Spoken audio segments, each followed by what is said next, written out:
ngikutin abang, saya banyak lihat perdebatan abang dengan Bang Suma dan Ustadz yang lain gitu loh bang. Ya,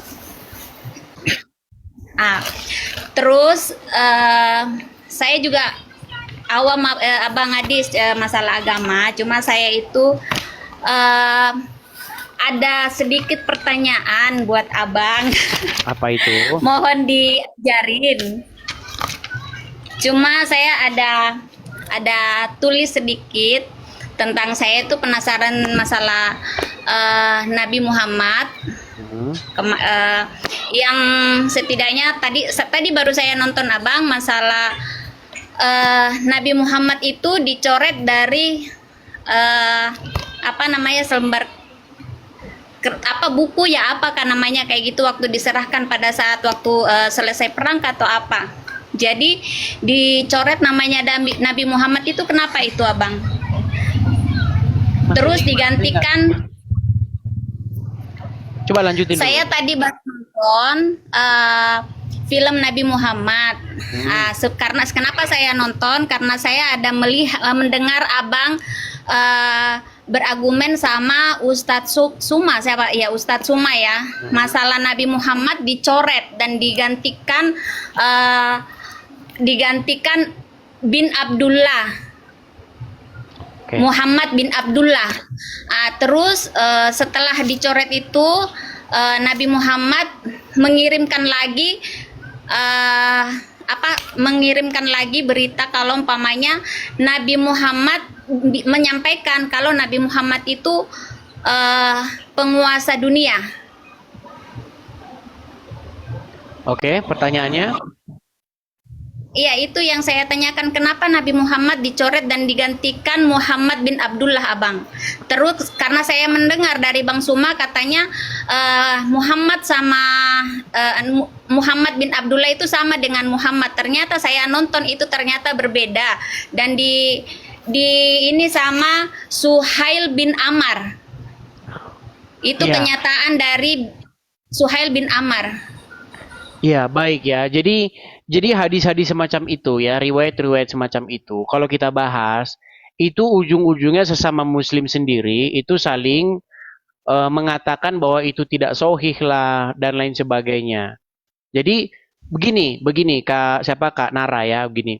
Ketika Hidayat saya ya Bang Hidayat. ketika saya berdiskusi dengan umat Islam, membahas riwayat-riwayat yang seperti itu, Muhammad bin Abdullah dengan Muhammad dan lain sebagainya, masalah kirim surat menyurat, itu sesama Muslim sendiri, itu mereka berdebat dan mengatakan riwayat-riwayat demikian itu dikatakan palsu dan lain sebagainya.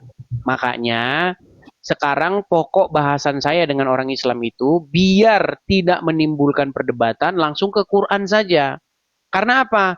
Karena kalau kita merujuk kepada hadis, orang-orang Islam sendiri banyak memalsu-malsukan hadis sekarang.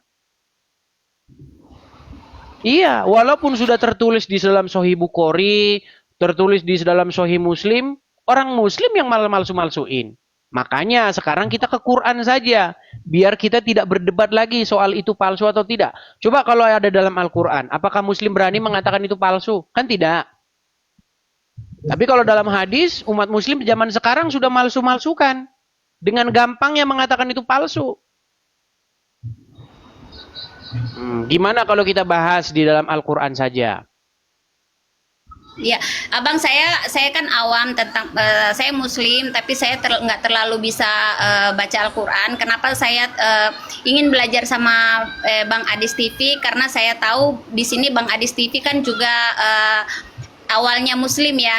Makanya saya itu mendengar kayak macam kemarin ini, jujur Bang, berapa hari ini setelah saya tahu namanya Bang Adis itu, oh Bang Adis begini, itu saya ikutin terus Bang Adis sampai saya itu tidur itu sampai saya dengar perdebatan Bang Adis kemarin dulu ya, kemarin saya dengar saya nonton YouTube. Saya dengar terus Bang Adis itu berdebat sama Bang Suma. Jadi percakapan Bang Adis ini jujur ya, saya seorang Muslim, saya tidak masuk logika dengan percakapan Bang Suma dengan Bang Adis. Justru Bang Adis itu saya dengar, saya ikutin terus. Ini sumpah demi Allah Bang, saya ngikutin terus Bang Adis karena di otak saya itu logikanya masuk. Sedangkan Gitu yang Bang, jadi dikatakan saya selalu cari dan saya catat apa yang saya nonton tentang masalah Tuhan Kristus, terus saya nonton tentang masalah Bang Adis, gitu. Maksudnya apa namanya? Pengucapannya Bang Adis itu dalam logika saya masuk gitu. Makanya saya nonton terus, bahkan saya tadi nyari Bang, gimana caranya saya bisa bertanya sama Bang Adis ya masalah itu tentang kayak Abang, aku baru tahu Abang, aku taunya Aisyah itu dinikahi sama Muhammad itu umur 13 tahun, bahkan adik saya juga mengatakan seperti itu. Nanti saya dengar dari Bang Adis kalau Aisyah itu dinikahi Nabi Muhammad itu nanti umur 6 tahun.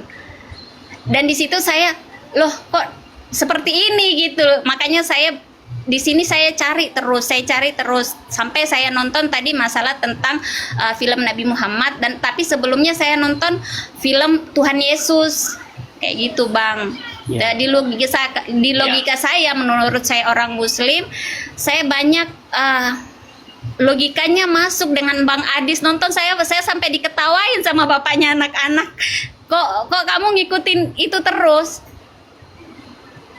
Iya, malah justru menurut Ya, Kak makasih. Kak Nara justru argumen-argumennya Juma yang tidak masuk akal. Tidak masuk akal. Banyak yang tidak masuk akal dan dia cuma bahasanya terlalu tinggi, terlalu lantang, terlalu dia merasa dirinya aja yang saya hebat nih, saya bisa, saya pintar gitu. Tapi di logika saya tidak masuk Abang. Tapi gini, banyak yang komen katanya, alah ini settingan katanya, ibu ini bukan Muslim. Gimana kalau kita, coba, Gini Abang, jangan-jangan ibu ini jangan-jangan bukan Muslim. gini Abang, saya boleh, ini yang kenapa saya berapa hari ini tidak sholat Abang? Di tahiyat akhir kan, At-tahiyatul mubarakatuh salawatu thayyibatulillah. Assalamu alayka ayyuhan nabiyyu warahmatullahi wabarakatuh. Assalamu alayna wa ala ibadillahi salihin. Asyhadu alla ilaha illallah wa asyhadu anna muhammadar rasulullah. Allahumma salli ala Muhammad wa ala ali Muhammad kama sholata ala Ibrahim wa ala ali Ibrahim. Kenapa? Ini yang saya pertanyakan lagi Abang, kenapa Nabi Muhammad diduluankan baru Nabi Ibrahim? Setahu saya Nabi Ibrahim itu adalah nabi pertama dan nabi akhir itu adalah Nabi Muhammad. Kenapa setiap kita sholat kita mendoakan? Saya di situ baca artinya. Kenapa kita sholat itu membaca seakan-akan kita itu mendoakan Nabi Muhammad terus melebihi dari Nabi Ibrahim. Oke. Itu yang saya mau tanyakan. Iya. Padahal kalau kita baca dalam Al-Quran, tidak ada dibeda-bedakan Nabi itu ya kan. Tapi kelakuan umat Muslim terhadap Muhammad itu sudah sangat berlebih-lebihan begitu. Di dalam riwayat-riwayat dikatakan Sangat menyanjung Nabi Muhammad. Maksudnya saya itu saya mau tanyakan itu Abang Adis itu kenapa itu Abang Adis? Iya, karena memang pada prakteknya begini. Di dalam perkembangan zaman, ya, sekarang itu banyak orang-orang yang mengaku-ngaku keturunan Muhammad, yang menggelari diri mereka sebagai Habib-Habib. Nah, Habib-Habib ini, mereka sangat menggembar-gemborkan betapa mulianya Muhammad. Sehingga umat Muslim akan digiring sedemikian rupa untuk mengkultuskan dia dan keturunannya. Nah, apa keuntungan bagi mereka? Cuan, fulus. Ketika keturunan-keturunan Muhammad dalam tanda kutip yang mengaku-ngaku keturunan Muhammad ini, mereka gembor-gemborkan, turunan Nabi itu mulia. Bahkan dikatakan, kalau ada ulama yang sudah gila, dia bisa dikatakan jadi orang gila, dia tidak bisa disebut lagi sebagai ulama. Tapi kalau ada turunan Nabi gila, dia statusnya masih turunan Nabi, masih Habib katanya. Dan mereka sangat dimuliakan. Ketika mereka sangat dimuliakan, mereka mendapatkan uang yang banyak. Contoh, bekas tisunya, ya kan? Nih, bekas tisu lap turunan Nabi. Wah, umat Muslim rebutan. Cium-cium kakinya. Bekas minumnya banyak sekali. Lihat aja bagaimana orang-orang Islam sangat mengkultuskan keturunan Nabi, keturunan Muhammad. Nah, padahal di dalam Al-Quran ada ayat yang mengatakan, Makana Muhammadin aba ahadim mirjalikum. Bukanlah Muhammad itu bapak dari salah seorang laki-laki di antara kalian. Muhammad itu bukan bapak dari seorang laki-laki di antara kalian. Tapi sekarang banyak orang ngaku-ngaku turunan Muhammad. Ketika mereka mengaku keturunan Muhammad, orang-orang Islam di negeri kita ini sangat-sangat menjanjung, memuliakan mereka. Ya kan? Sehingga mereka dapat uang yang banyak dari situ. Seperti itu. Makanya ada semacam pengkultusan. Muhammad tuh harus dikultuskan. Seperti itu. Riwayat-riwayat mereka mengatakan tuh kencingnya Muhammad diminum, darahnya diminum. Ya, itu. Sudah pernah dengar? Sudah pernah dengar kan? Baru dengar, makanya saya itu juga baca kemarin Abang. Terus saya juga ini ada lagi saya pertanyakan ini Abang. Kemarin saya ada nonton juga Abang berdebat sama yang siapa yang di Malaysia itu ya Bang ya, yang perempuan yang bercadar itu. Abang bilang enggak boleh kesini, enggak boleh. Kenapa itu kan apa yang ibu Malaysia yang bercadar itu Abang? Ya, itu saya lihat perempuan itu seharusnya tidak diharuskan untuk berhijab menutupi kepala itu karena tadinya itu Nabi Muhammad istri para nabi itu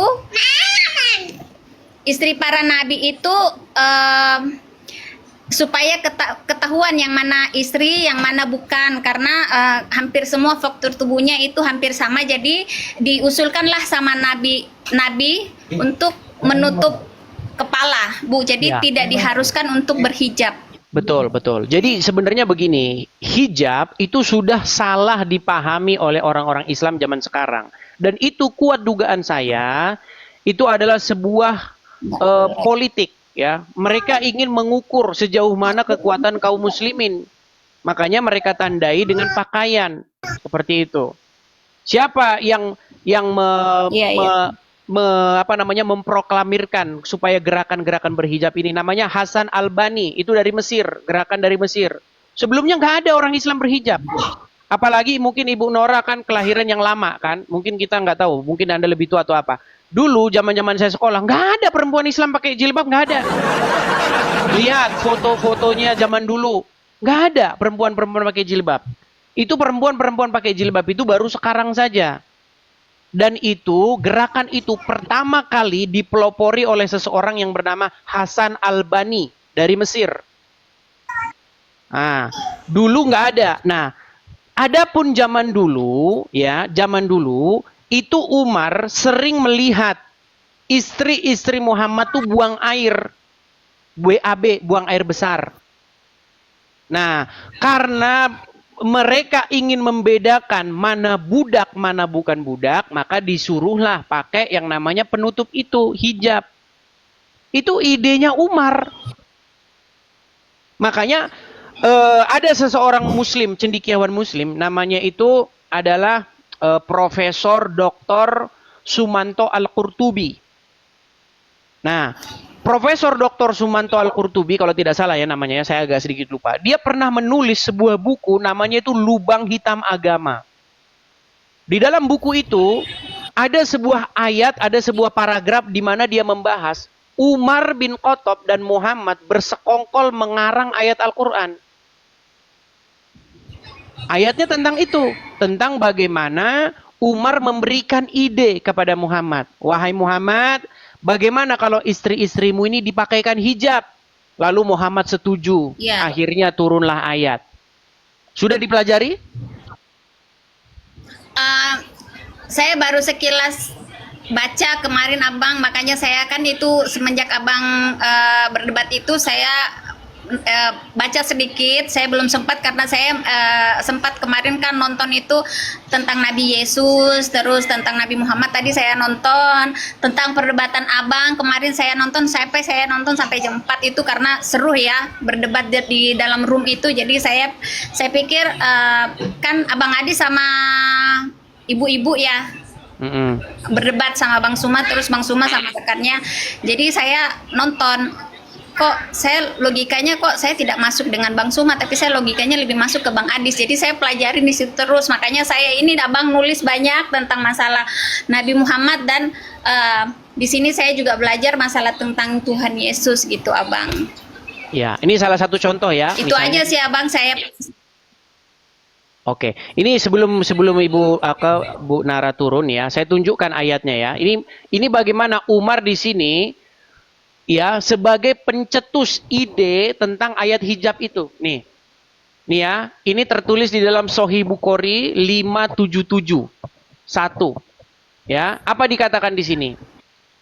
Umar bin Khattab, karena kalau nomor hadisnya itu memang ganti-ganti ya, tergantung siapa yang nerbitin. Ya. Tapi intinya begini, dikatakan di sini. Umar bin Khattab pernah berkata kepada Nabi Shallallahu Alaihi Wasallam, tolong perintahkan para istri Anda untuk berhijab. Aisyah melanjutkan, namun beliau tidak melakukannya. Sedangkan istri-istri Nabi Shallallahu Alaihi Wasallam juga biasa keluar pada malam hari ke tempat untuk buang hajat. Nah, maka istri beliau Saudah binti Zama'ah keluar.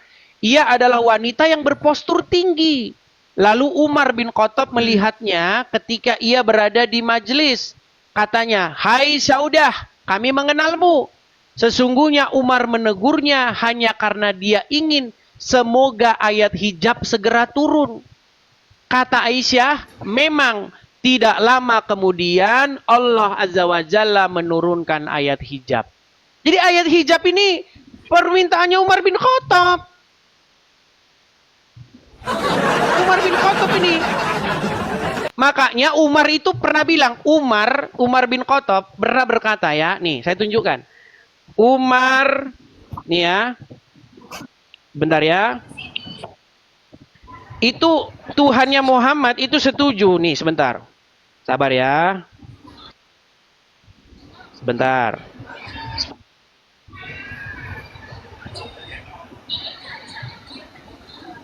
Kita tampilkan ya. Bagaimana Allah itu akhirnya setuju dengan Umar. Karena Umar mengatakan bahwa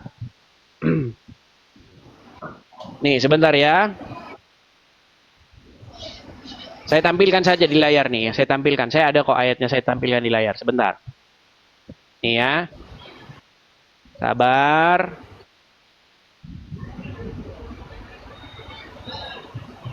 Sebentar ya teman-teman ya.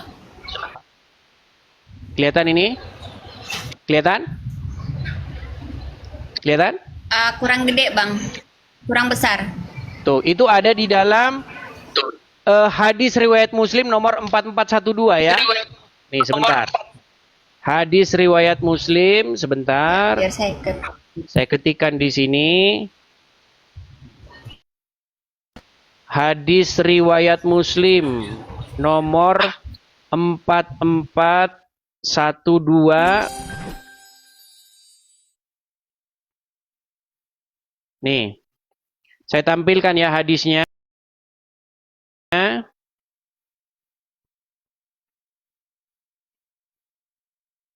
Waduh, terpental ibu tadi. Terpental. Nah ini teman-teman ya, kelihatan ya. Oke, terpental ibu tadi ya. Nggak apa-apa teman-teman, karena memang ada sedikit beban mental ya teman-teman ya. Kalau muslim ingin mengutarakan kebenaran, itu pasti nanti ibu itu banyak kena inbox, banyak ini bilang segala macam ya. Nah ini, saya tampilkan ya nih. Dari Umar bin Khattab nih. Nih, saya tampilkan saja langsung di sini. Nih, kelihatan ya. Nih. Perhatikan. Keutamaan sahabat Nabi nih. Sahih Bukhari 4412 telah menceritakan kepada kami Uqbah bin Mukram dan seterusnya ya telah mengabarkan kepada kami Nabi Ibnu Umar, dia berkata, Umar bin Khattab pernah berkata, sesungguhnya pendapatku pernah disetujui oleh Allah Subhanahu wa taala dalam 3 hal, yaitu apa? Tentang makam Ibrahim, menjadikan peristiwa hijab, dan tentang tawanan perang Badar. Nih, bagaimana Umar bin Khattab pendapatnya itu jadi ayat Al-Quran? Makanya di dalam buku Lubang Hitam Agama dikatakan Umar bin Khattab dan Muhammad bersekongkol mengarang ayat Al-Quran. Ini, ya, dalam 3 hal. Salah satunya adalah tentang hijab itu. Jadi hijab itu Umar, idenya Umar. Umar bin Khattab ya pengen supaya perempuan-perempuan itu pakai hijab. Supaya apa? Supaya mereka mudah dikenali. Karena zaman dulu perempuan-perempuan itu, ini mohon maaf, perempuan-perempuan zaman dulu itu nggak pakai atasan. Ininya nggak ditutup. Itulah perempuan-perempuan budak. Jadi kelihatan atasnya. Nah, kemudian Umar supaya perempuan-perempuan muslim bisa dibedakan dari perempuan-perempuan budak, maka Umar di situ menyarankan kepada Muhammad